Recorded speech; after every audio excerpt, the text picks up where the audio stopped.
এই মুহূর্তে আমি আছি বিন্ধ্য পর্বতের একটা প্রক্ষিপ্ত অংশ, এক পাহাড়ের ওপরে। এই পাহাড়ের ওপরের জঙ্গল এবং আশেপাশ হলো রাতাপানি অভয়ারণ্যের অন্তর্গত। এই অভয়ারণ্যের মধ্যেই পাহাড়ের গোপন গুহায় বাস করত আদিম যুগের মানুষরা। সেই মানুষদের বাসস্থল আমি এখন আপনাদের দেখাতে নিয়ে যাব। চলুন তাহলে আমার সঙ্গে। আমরা এখন আদিম মানুষদের আশ্রয়স্থলের দিকে এগিয়ে যাচ্ছি। আমরা 5 বন্ধু। প্রবেশের পথ। এই ম্যাপের মাধ্যমে আদিম মানবদের বাসস্থানের চিহ্ন নির্দেশ করা হয়েছে। ভূপাল থেকে ভীমবেটকার দূরত্ব প্রায় 46 কিলোমিটার। রায়সেন জেলার রাতাপানি ব্যাঘ্র সংরক্ষণ অভয়ারণ্যে এক অনুচ্চ পাহাড়ে ভীমবেটকা অবস্থিত। বিন্ধ্য পর্বতের অংশ। ঘন জঙ্গলের মধ্যে বড় বড় পাথরের গুহায় আদিম মানবদের বাসস্থান লক্ষ্য করা গেছে। ভীমবেটকার এটা প্রথম গুহা।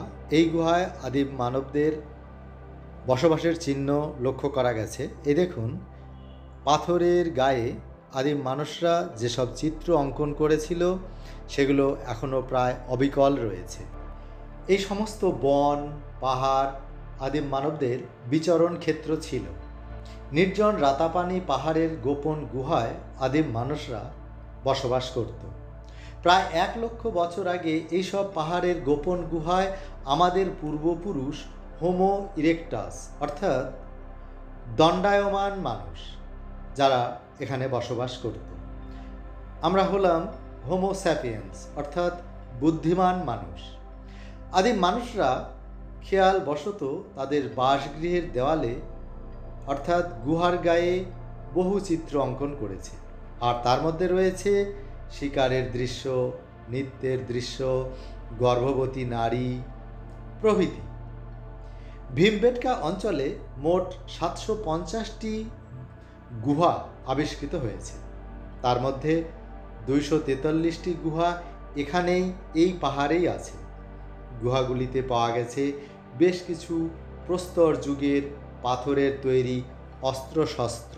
হিন্দু মহাকাব্য মহাভারতের সঙ্গেও ভীমবেটকা সম্পর্কযুক্ত।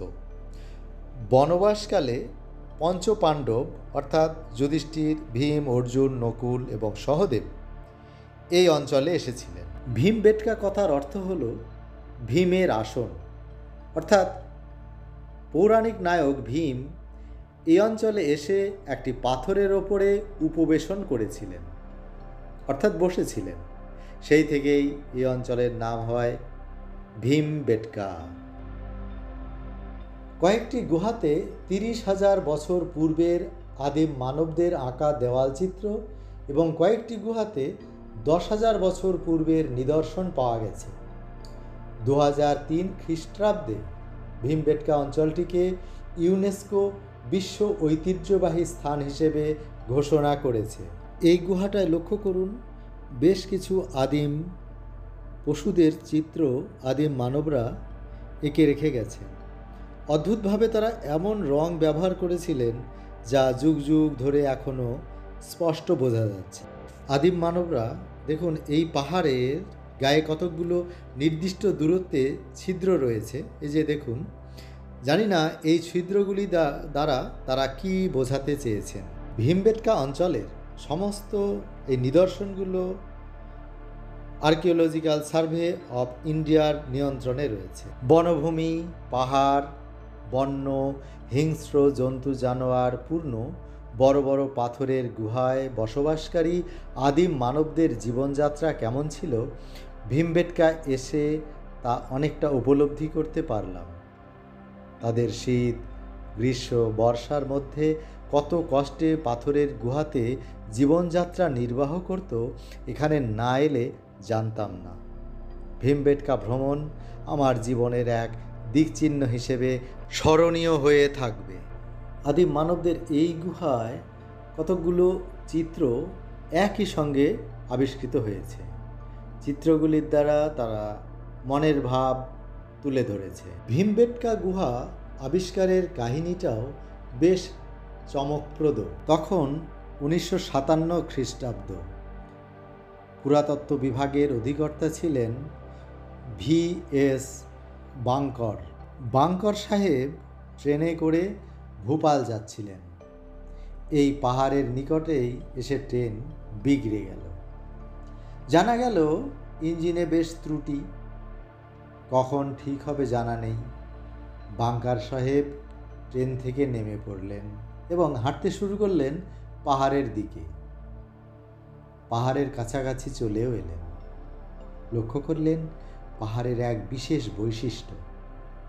পাহাড়ের প্রাচীনত্ব, পাহাড়ের বৈশিষ্ট্যের সঙ্গে তিনি খুঁজে পেলেন স্পেন বা ফ্রান্সের আদিম মানবদের বাসস্থানের পাথরের।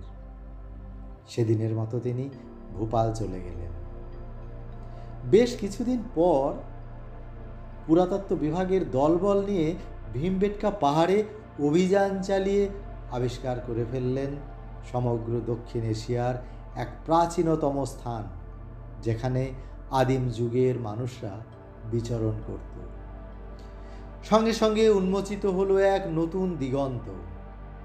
ভারতীয় উপমহাদেশের ইতিহাস নতুনভাবে লিখতে শুরু হলো। আমরা জানতে পারলাম আমাদের পূর্বপুরুষদের কথা। যে গুহাটা এবার প্রবেশ করছি সেই গুহাটা আকারে অনেকটাই বড়। উপরের দিকে ঝড় বৃষ্টির প্রতিরোধক একটা দেওয়াল রয়েছে। দেখুন কি সুন্দর, এখানে ঝড় বৃষ্টির কোনো প্রকোপ পৌঁছাতে পারবে না। ইতিহাস বইয়ের পাতায় ভীমবেটকা গুহার কথা অনেক পড়েছি।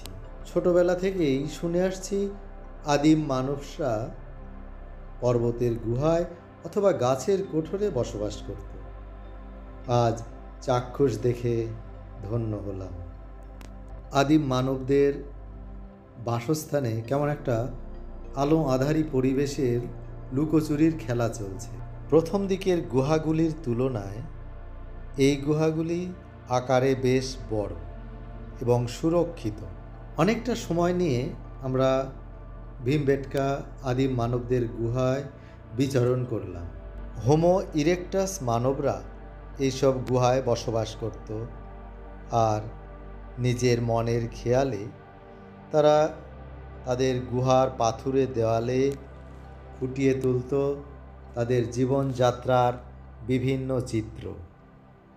কখনো শিকারের ছবি, কখনো হাতির ছবি অথবা তীর ধনুকের ছবি তারা এঁকে রাখত।